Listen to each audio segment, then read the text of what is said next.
Hi Stampers! So are you looking for a great little treat box or a mini card holder to give away? You never can have enough ideas, right? Check out the dies that are included in the Dress to Impress bundle, especially these ones. It's the one that I'm talking about. You can make some amazing things with it. Welcome to Stampin' with Diane. I'm Diane Evans and I'm an independent Canadian Stampin' Up! Demonstrator. Today we're going to make this elegant black patent purse. And I don't know if black patent is still in style. To tell you the truth, I really don't know. But I knew when I saw this purse that I had to make one like this because it reminds me an awful lot of my mom. So to make this, you will need, we're going to use black foil. The black foil in the annual catalog. Also, we're using this Dress to Impress stamp set and the dies. We're using some Shrinky Dink, and if you can't see what I've done with that, I've done a little lipstick thing, and I've done it here. And we're also going to be using Memento and some blends, and we're not using that many blends. We're just using 3 colors of the blends to do the lipstick with. We're also going to be using these faceted gems. And these that are in the suite, and they are the Best Dressed tassels. And also some white twine, baker's twine, and this black twine. And this is the one that came in the Golf bundle or suite that's in the new mini catalog. So that's what we're going to need today. So let's get started and make this adorable little purse. So we are going to need, as far as paper goes, we're going to need 2 sheets of the black foil. Now you're going to need 2 of them, and they're 5.5 by 4 3/4. I tend to cut a little bit bigger than the die because I don't want to cut myself short. You're also going to need a piece that's 1 inch by 6 1/8 inch. Also another piece that is 2 3/4 by 2 1/2. And I've gone ahead and cut some of this out, but there is a trick on how to cut the foil. I found, because I was having, and you can kind of see on this one, it was kind of splitting here. It splits a little bit. So there's a way to stop that from happening. So I'm going to bring in my die cutting machine and I'll show you how that works. So we're going to take out this purse die. Like I say, you're going to need 2 of them. So we'll just bring in, like I say, the die cutting machine.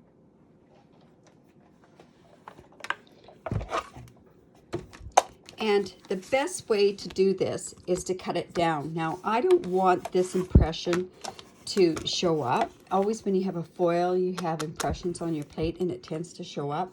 So I am going to sacrifice my good one here, and we're going to lie it down flat. And like I said, I don't want all those little crease marks on there, so it's really important that I have a flat die for that. So it's this one here. We're just going to lay this down. Say we have lots of extras on there. We can turn around and we could cut the extra of this one here. We could cut extra buttons off of that part there. So it's something that I will definitely keep. But while I'm doing that, I can also cut this piece here because I'm going to need it as well. But I want that cut differently because I want those. Anyways, we're going to put this like this, and then let's roll this through the die cut sheet. Whoops. And it does crank and crank, but that's okay. Nothing does happen to that.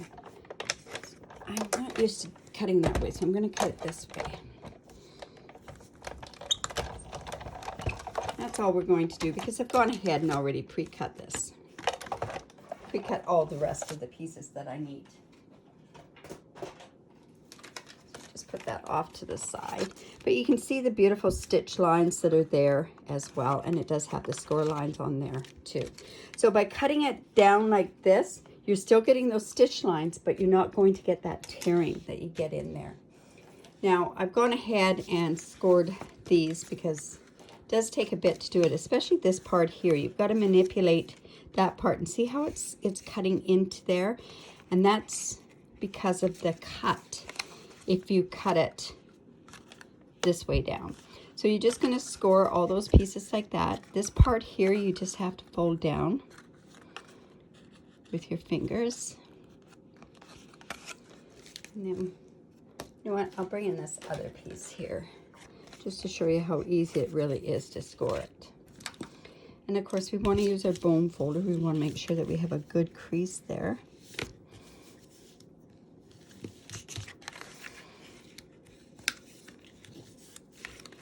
And this piece here as well.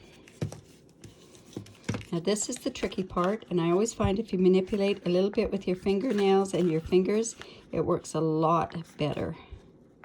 You'll find you'll have less headaches if you do it that way.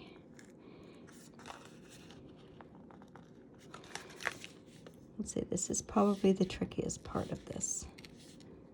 Just there.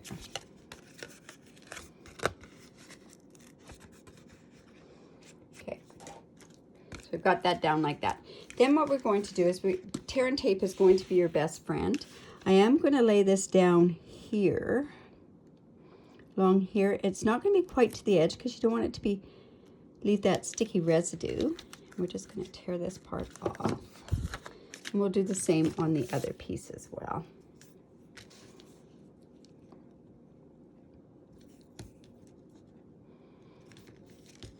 Now you'll notice that there's a bit of an edge left on here. That's no worries with that at all. So we'll just take this. I think first of all too, I got to figure out which is going to be my front. So I think I'll have this piece as my front. So I have this little pocket here, and I'm going to just glue that down. I could make it like a pocket, but I think it's enough with this particular card not to do it with the pocket, so that you could stick something in it. Just let that sit for a bit. These are the other pieces that I cut from it. I cut 2 of the handles, and also this is going to be the flap. So just leave that. I just don't want this to ooze all out, right? So we'll just leave that sit for a second. So when I take this, that's the front part. When I take this part off, and I'll show you how this works, you can see that there's a bit of an edge there. So all we want to do is just pull that over back onto itself. And then we're just going to attach that here. Make sure it's good and lined up. And it's right along there. And like I say, we're going to have this as our front piece. So let's put this on here now. That should be okay. I'm just going to lay it down here. Let's go ahead and put the purse together. This is very, very quick to put together, that's for sure. You could definitely do multiples of these.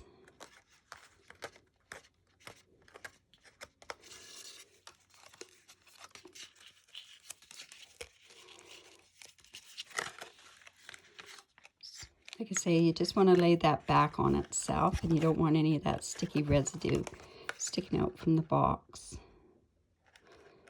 And lay it flat down like that. Whoops, look at that. And that's not going to be pretty, that is for sure.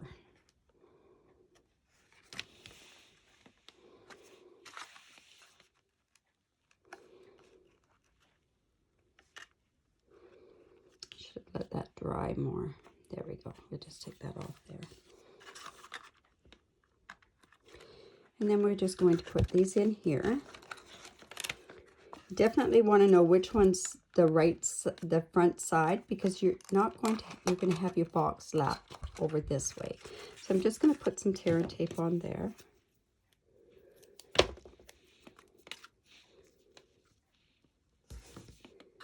And we'll just put that in there like so.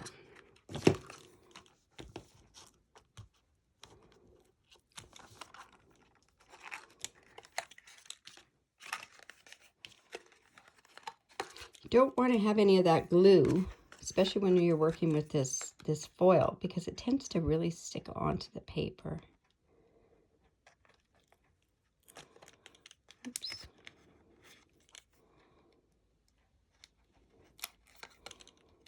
There we go. Just going to put that down like that and bring this over. And like I say, this is going to lap backwards, so you're not going to actually see it. And then this is how the purse is going to go in like that. So we're going to take the back of this piece here, and we're going to put tear and tape on there.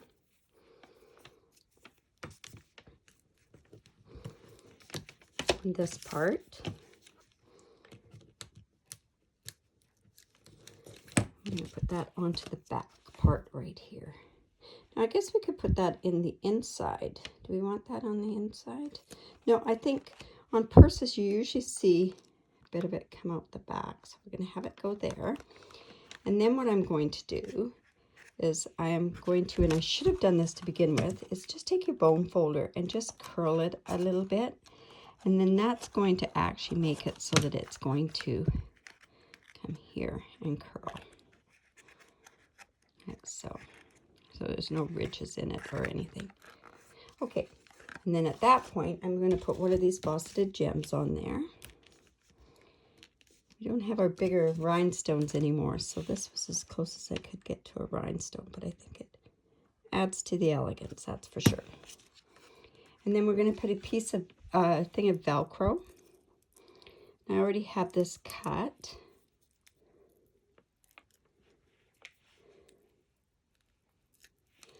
I'm just going to put this on here.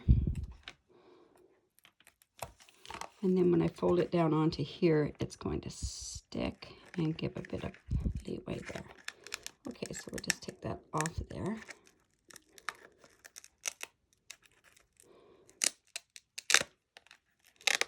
There we go. Now we have our straps that are here. So take your bone folder and just curl it like so. And you're going to do that on both of them.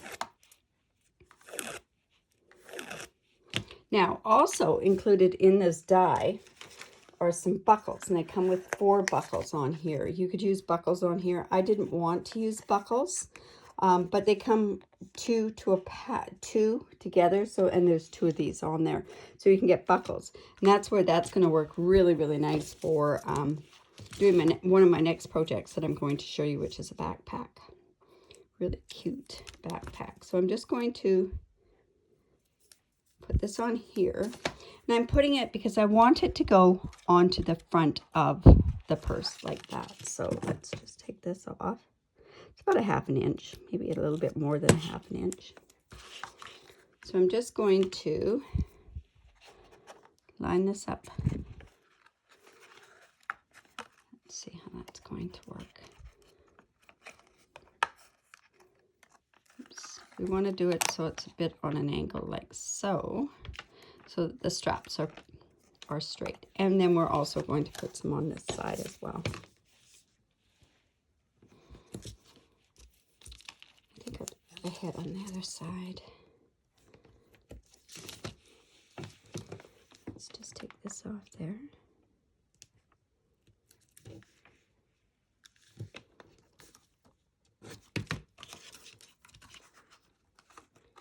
And then you just want to take it.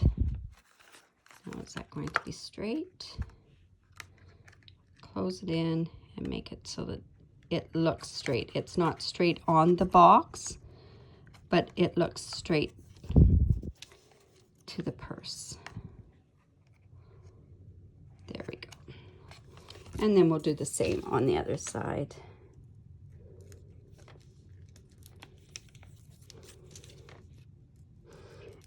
A lot of these purses, you could change these purses around. You could use designer series paper to make it so that they you have a floral type purse. You could also do it where you could switch it up and have different kinds of pockets on the front. You could have your different you could actually even run these pieces through an embossing folder, and that hammered metal one would look kind of neat because it would look like an alligator skin purse. Or you could also put flowers on there, that sort of stuff. You could do stripes. You could do, the tufted one would work really, really well with that. So then what we're going to do is we're going to take out one of these tassels. And I have that, I had that shrinky dink stuff here. And we're just going to bring in the lipstick there. And I'm not sure where I actually put that. I happen to have it done up ahead of time, but, oh, here it is, because it's frosted. So I just use Memento because I am using, like I say, my blends on here. So I'm just going to put that like that.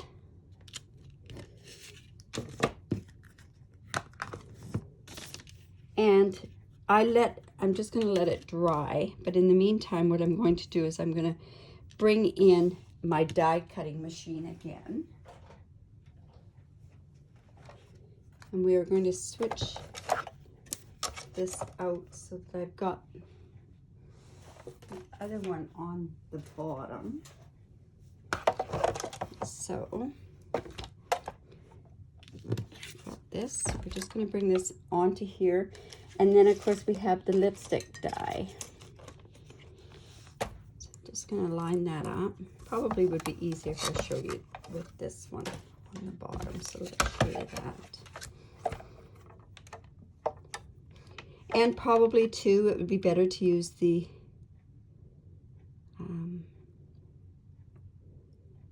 magnetic plate on there. I'm just going to put that on top. Fingers crossed, but I'm sure I've got it right there. Sorry about the shaking there. There we go. It's out of the way. And then we have it like so. And then we're just going to go in. It should be good and dry now. And I'm just going to use, I'm using Poppy Parade. And it really isn't fussy type coloring.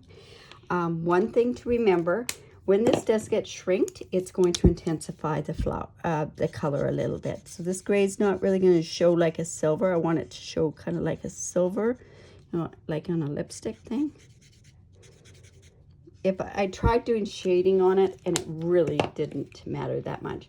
And then on the bottom, I'm using the dark basic black on the bottom.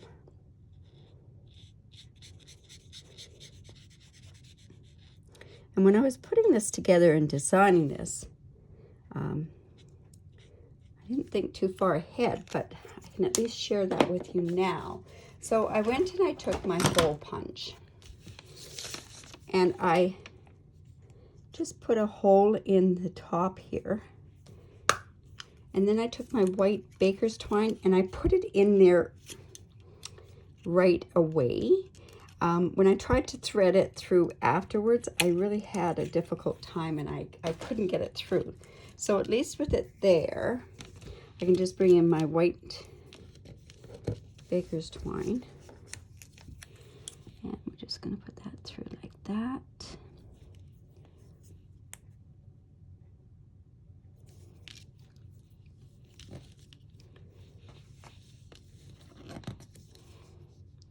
That.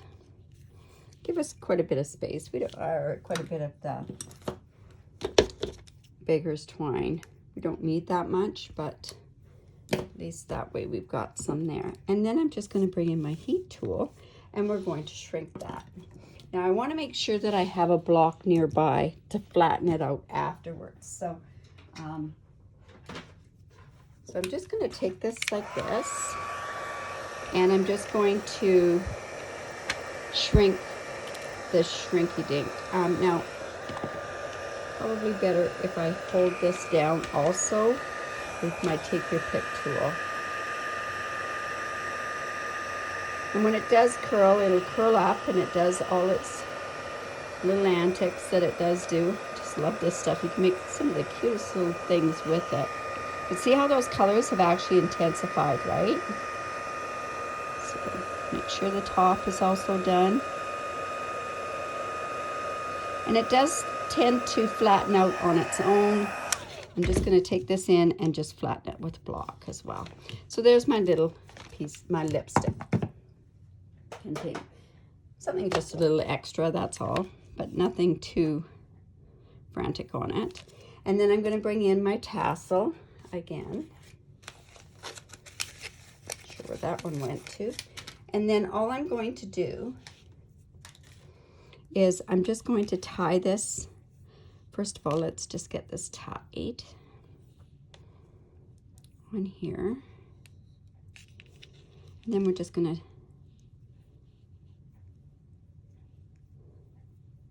tie it around this part here. And the reason, like I say, I used the white baker's twine was because I just wanted it to kind of match in with this tassel so that you really didn't see that I was tying around on it. So there we go. And I think we should knot that as well. So I'm going to go ahead and do that. There we go. And there's our lipstick on our tassel. Now, this is a little bit longer, so let's just give that a bit of a haircut.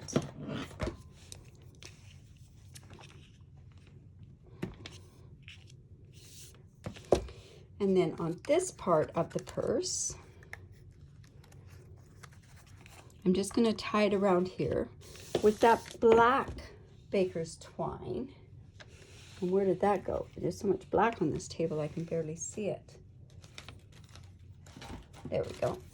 I'm just going to take this and tie it around on the strap because I don't really want it to show as well. So just a piece off like that. I'm just going to tie this on here. Like I say, it just adds a bit of a different element to it, that's all. I know my granddaughters will think that's so cute having the lipstick attached to it.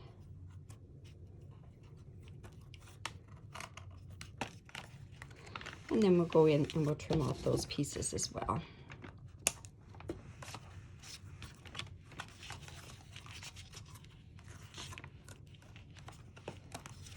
Seem to be all thumbs today. Here we go.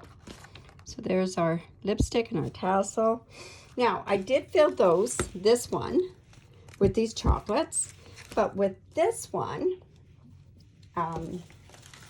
I had made some 3x3 cards, and just ones that went along with the stamp set itself. We have black patent shoes, have the lipstick, and we also have some red shoes. I think that was one thing that I absolutely loved in my shoe collection were red shoes. And those will actually just go in here. Probably should have put that in before. But they'll just go in here. And this purse will be just a tiny bit different than the other purse because it's going to pop out like so. So I'm just going to get this, put this down on the Velcro. And there we have this type of a purse. And this is more like a satchel bag with the note cards, or the 3x3 note cards.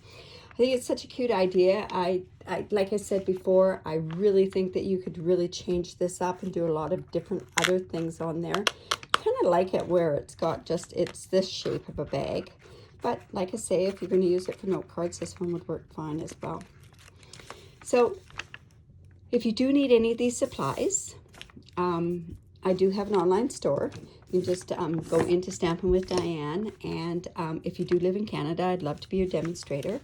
I do have an online gift that I give away for all online orders, and it's a tutorial. And this month the theme is Celebrating Celebration, and there's instruction for 17 different items on there.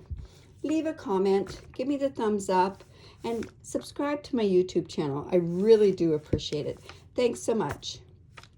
Bye for now.